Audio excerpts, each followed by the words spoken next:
Hi guys, and welcome to the Car Show. Today I'm with a very special car, the new Lexus GS F. It's a car you don't see that often on the road, at least in Europe, and I'm very happy to drive it today. I mean, look at it, it's aggressive and the engine is just amazing, responsive. You can see I'm very excited about this car, so without further ado, let's take it for a drive.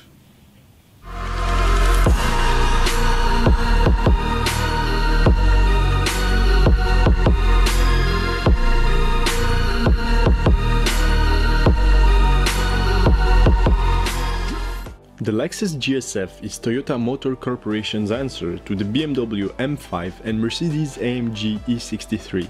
And despite a 100 horsepower difference between the Lexus and its European rivals, let me tell you why I think the GS F might be the better car. But before getting into that subject, let's quickly look at the car, its particularities and its specifications. Looking at the interior, I cannot help but appreciate the way Lexus chose to go with the design for their upscale sporty models. Bigger intakes, bigger wheels and several bits of carbon fiber transformed the family and luxury oriented GS model into a mean-looking sports sedan that will definitely attract some stares. It is true that Lexus' signature design tend to start contradictory discussions, and thus I chose to let you guys debate it in the comments instead of going any further. Moving now to the interior of the car, I can't say I was ever disappointed by a Lexus so far. The materials used in the cabin are of the utmost quality, and the way their cars are built only adds to the premium feeling you get sitting in one.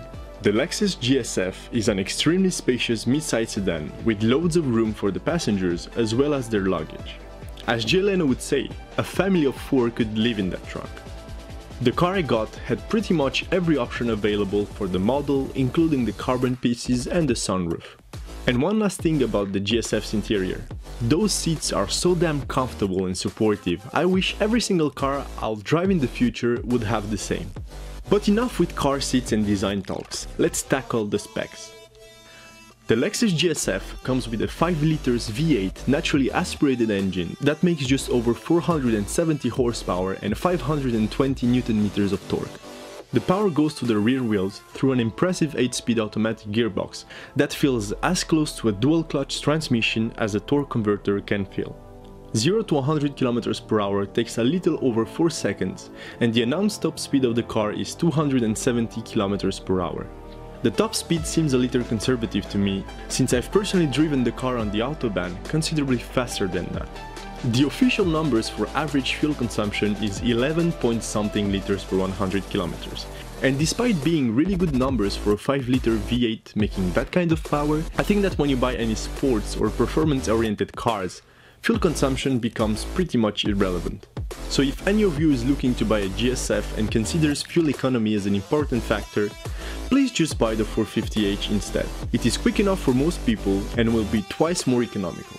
Now that you know everything about the car, you might start to wonder how the GS F is actually like to drive. The answer is freaking awesome! The Lexus GS F is one of the best cars I have ever driven, period. It is quick, handles very well in spite of its weight, and sounds like a wild animal gone mad.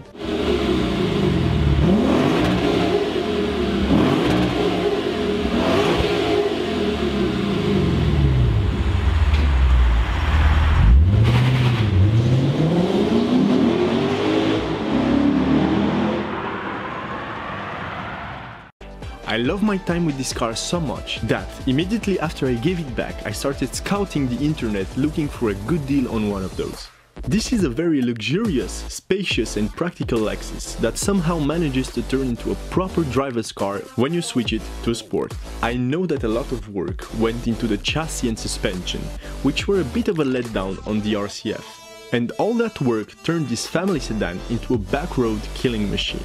It might be underpowered when compared to the competition, but the Lexus GS F actually manages to put all of its power down without requiring any experienced racing driver. It is way more accessible than any of those German or American powerhouses, and its old school appeal will conquer any petrolhead's heart. My conclusion for this review is that if you're only interested in numbers and statistics, then the GS F will probably not make much sense to you. But if you're willing to give the Lexus GS F the benefit of the doubt, you might just have the time of your life. So that's it for today, guys, and to be honest with you, this is a car I've wanted to drive for a very long time, and thus I wish to thank Toyota Try and Buy and Lexus Belgium for lending me the car and letting me review it for you guys. I've had an amazing week with the car and now it's come to an end. Lastly, if you liked our video, well, give it a thumbs up and share it with your friends, and who knows, maybe even subscribe. As for me, I'm done for today, so I'll see you next time. Bye bye.